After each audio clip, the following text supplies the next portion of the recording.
ನಮಸ್ಕಾರ. ಸ್ವಯಂ ಪಾಕ ಅಭಿಮಾನಿಗಳಿಗೆ ಸ್ವಾಗತ.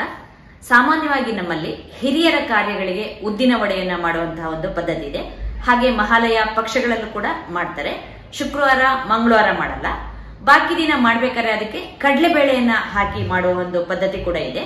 ಹಾಗೆ ಆಂಜನೇಯಗೆ ನೈವೇದ್ಯಕ್ಕೆ ಈ ವಡೆಯನ್ನ ಮಾಡುವಂತಹ ಒಂದು ಪದ್ಧತಿ ಕೂಡ ಇದೆ. ಬೇಕಾಗುವ ಪದಾರ್ಥಗಳು: ಉದ್ದಿನ ಕಾಳು, ಉದ್ದಿನ ಬೇಳೆ ಇಟ್ಕೊಂಡ್ರು ಕೂಡ ಆಗತ್ತೆ. ಉದ್ದಿನ ಕಾಳು ಚೆನ್ನಾಗಿ ಹುದುಗು ಬರುತ್ತಾದ್ರಿಂದ ನಾನು ಉದ್ದಿನ ಕಾಳು ಇಟ್ಕೊಂಡಿದ್ದೀನಿ ಅರ್ಧ ಕಪ್ನಷ್ಟು. ಉದ್ದಿನ ಕಾಳನ್ನು ನಾನು ಈಗಾಗಲೇ ನೆನೆ ಇಟ್ಕೊಂಡಿದ್ದೀನಿ. ಕಡಿಮೆ ಅಂದ್ರೂ 1 ಗಂಟೆ ನೆನೆ ಹಾಕಿ, ಹೆಚ್ಚಾದ್ರೂ ತೊಂದರೆ ಇಲ್ಲ.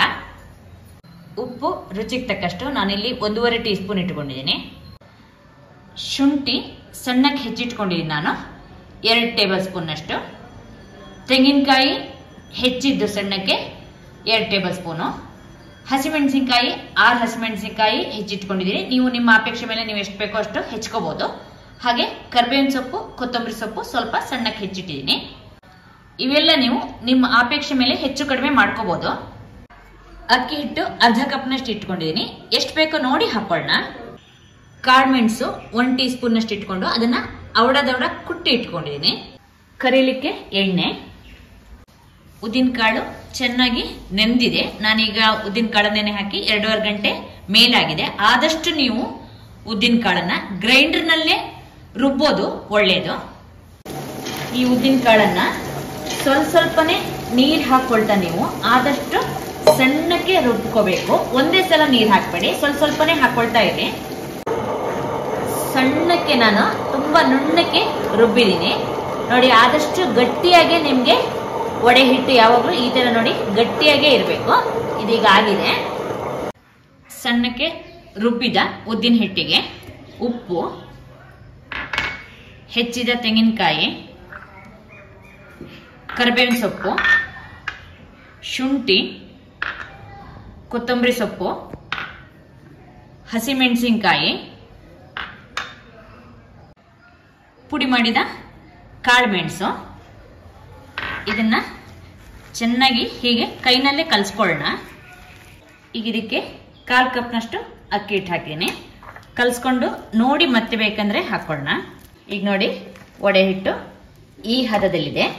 ಅಕ್ಕಿ ಹಿಟ್ಟು ಹಾಕೋದ್ರಿಂದ ವಡೆ ಗರಿಗರಿಯಾಗಿ ಬರುತ್ತೆ. ಹಾಗೆ ಎಣ್ಣೆ ಕೂಡ ಸ್ವಲ್ಪ ಕಡಿಮೆ ಕುಡಿಯುತ್ತೆ. ಎಣ್ಣೆ ಕಾಯ್ಲಿಕ್ಕಿಡಿ. ಎಣ್ಣೆ ಕಾದಿದೆ ನೋಡ್ಲಿಕ್ಕೆ. ಸ್ವಲ್ಪ ಹಿಟ್ಟನ್ನು ಹಾಕ್ತಾ ಇದ್ದೀನಿ. ಎಣ್ಣೆ ಕಾದಿದೆ. ಕೈಗೆ ನೀವು ಸ್ವಲ್ಪ ಹೀಗೆ ನೀರನ್ನ ಮುಟ್ಟಿಸ್ಕೋತಾ ಸ್ವಲ್ಪ ವಡೆ ಹಿಟ್ಟು ತಗೊಂಡು ಈ ತರ ಮಧ್ಯದಲ್ಲಿ ತೂತನ್ ಮಾಡಿಬಿಟ್ಟು ಎಣ್ಣೆಗೆ ಬಿಡಿ.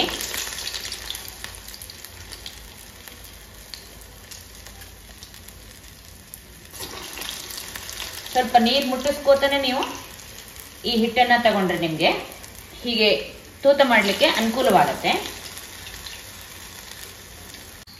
ಈಗ ಹೊಂಬಣ್ಣ ಬಂದಿದೆ ನೋಡಿ. ತಿರ್ಸಿ ಹಾಕಿ 2 ಕಡೆನೂ ಚೆನ್ನಾಗಿ ಕೆಂಪಾಗುವಂತೆ ಕಾಯಿಸ್ಕೊಳ್ಳೋಣ. ಈಗ ನಾನು 2 ಕಡೆನೂ ಕೆಂಪು ಬಣ್ಣ ಬರುವಂತೆ ಕಾಯಿಸಿದ್ದೇನೆ. ಇದೀಗ ಸಾಕು. ಇದನ್ನ ತೂತಿನ ಚಟ್ನಿಗೆ ತೆಗೆಯೋಣ. ಇದೇ ತರ ನೀವು ಉಳಿದ ವಡೆಗಳನ್ನು ಕೂಡ ಮಾಡ್ಕೊಳ್ಳಿ. ಪ್ರತಿ ಸಲ ನೀವು ಕೈಗೆ ಸ್ವಲ್ಪ ನೀರು ಮುಟ್ಟಿಸ್ಕೊಂಡ್ರೆ ನಿಮಗೆ ವಡೆಗೆ ಹೀಗೆ ತೂತ್ ಮಾಡಿ ಬಿಡ್ಲಿಕ್ಕೆ ಅನುಕೂಲ ಆಗುತ್ತೆ. ಮೀಡಿಯಂ ಹೈ ಊರಿನಲ್ಲೇ ಇಟ್ಟು ಬೇಯಿಸಿ. ಎಷ್ಟು ಹಿಡಿಸುತ್ತೋ ಅಷ್ಟು ಎಣ್ಣೆಗೆ ಹಾಕಿ ನೋಡಿ. ಒಂದನ್ನ ಬಿಡಿಸಿ ತೋರಿಸ್ತೀನಿ ನೋಡಿ. ಒಳಗೆ ಚೆನ್ನಾಗಿ ಬೆಂದಿದೆ, ಹಾಗೆ ಗರಿಗರಿಯಾಗಿ ಕೂಡ ಬಂದಿದೆ. 30 ವಡೆಗಳಷ್ಟನ್ನ ಮಾಡ್ಕೊಂಡಿದ್ದೀನಿ ನಾನು. ಎಣ್ಣೆ ಕೂಡ ನೋಡಿ ನಿಮ್ಗೆ 30 ವಡೆ ಮಾಡಿದ್ರು ಕೂಡ ಹೆಚ್ಚು ಕುಡ್ದಿಲ್ಲ.